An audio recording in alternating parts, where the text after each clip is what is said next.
That's incredible. So it'll be interesting to see what 2020 is. We definitely can't have anybody stay home. Like everybody has to get out and make sure that their voice is heard.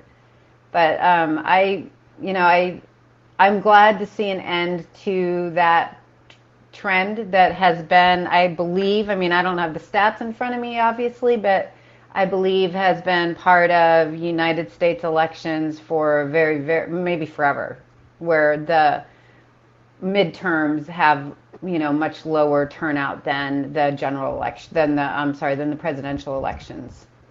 Yeah.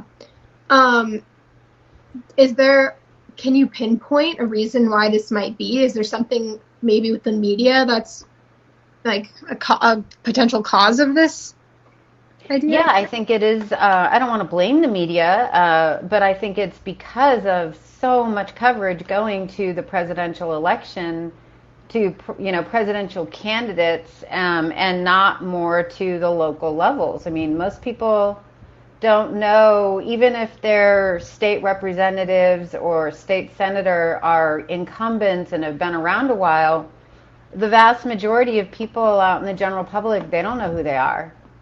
And I think we need to do a better job of educating like everyone of the importance. And I think that has started. I think,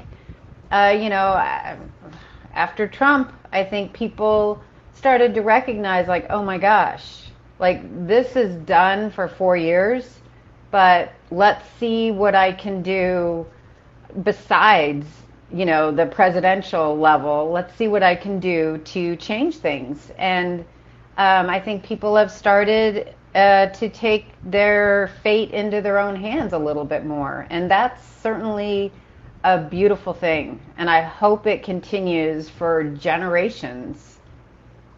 Yeah, agreed, big time.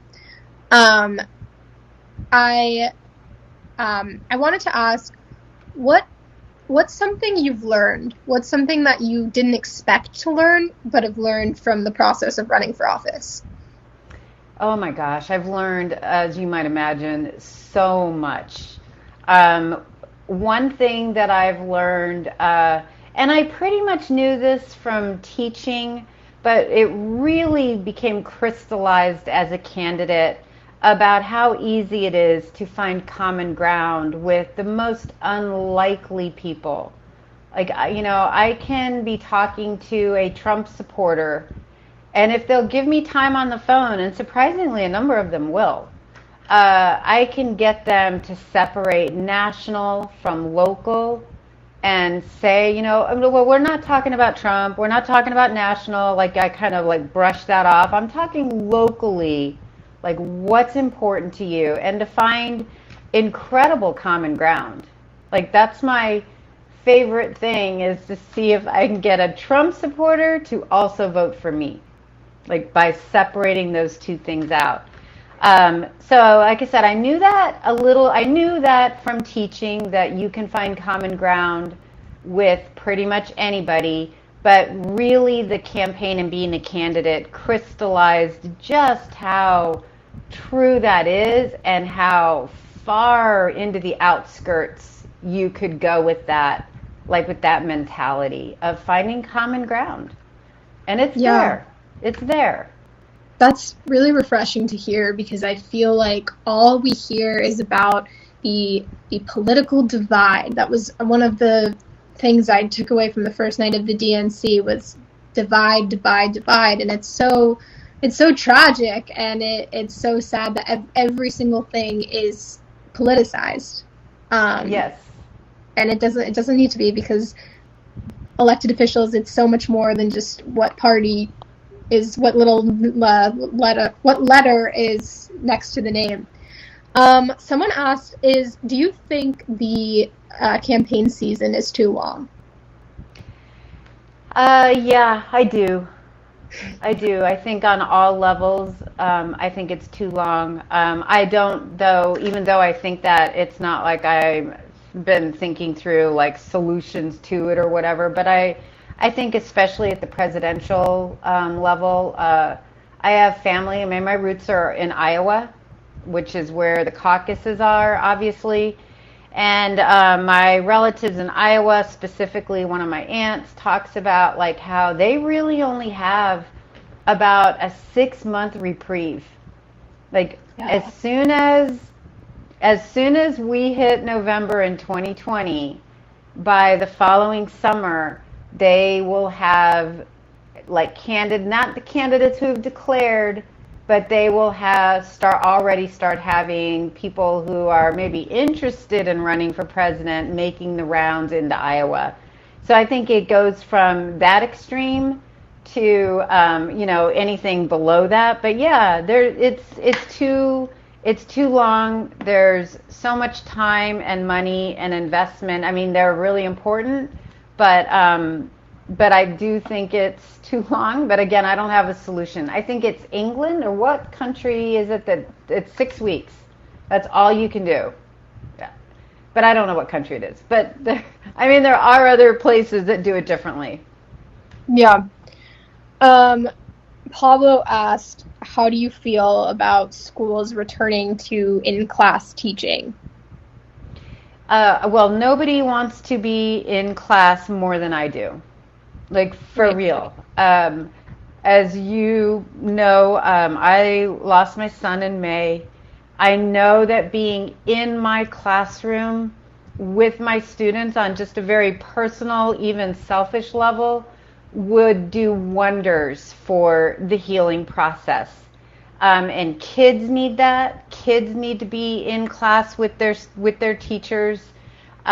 So with all that said, and with acknowledging that, I think everybody wants to get back into the classroom, and that I probably am at the front of the line of people who want to get back into the classroom, I am absolutely opposed to it until the metrics indicate that it's safe. Yeah. And I just printed the metrics, but I don't have them in front of me. Like, I've printed what my school district is following, which happens to be the Arizona Department of Health, like what their metrics are.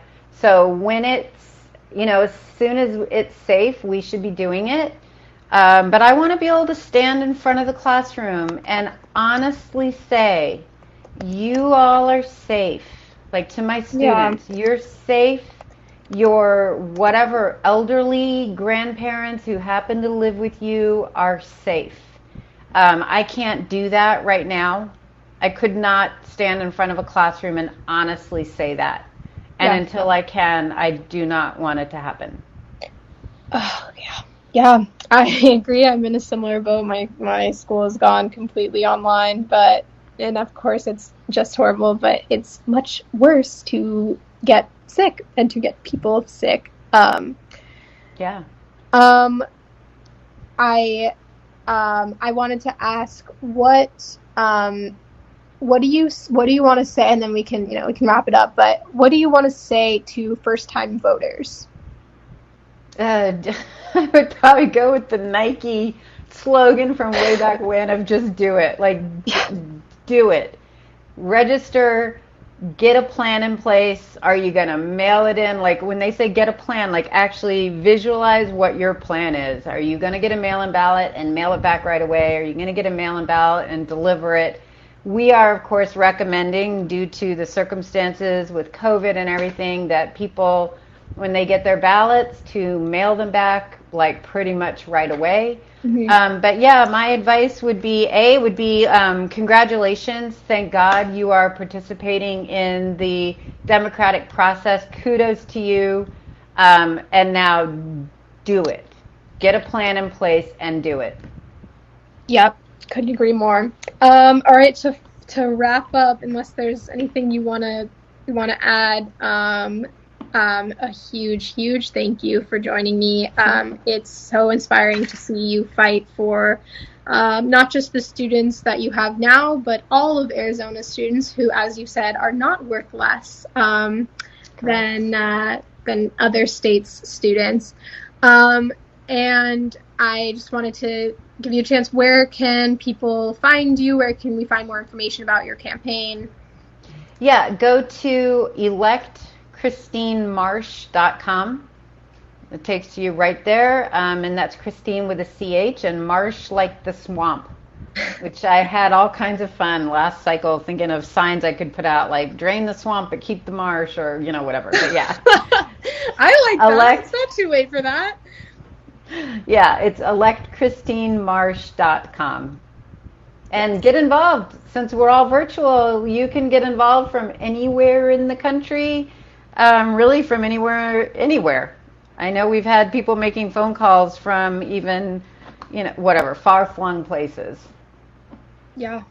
Yeah, there's, I guess, some positives to us all being remote. We can, work hard from our houses. Thank you so much for joining me. It's always such a pleasure to see you. It's my honor. Truly my honor. Thank you, Ellie. Thank you. And that was elect Christine Marsh, right? .com. Just .com. Yes. Okay. All right. Thank you so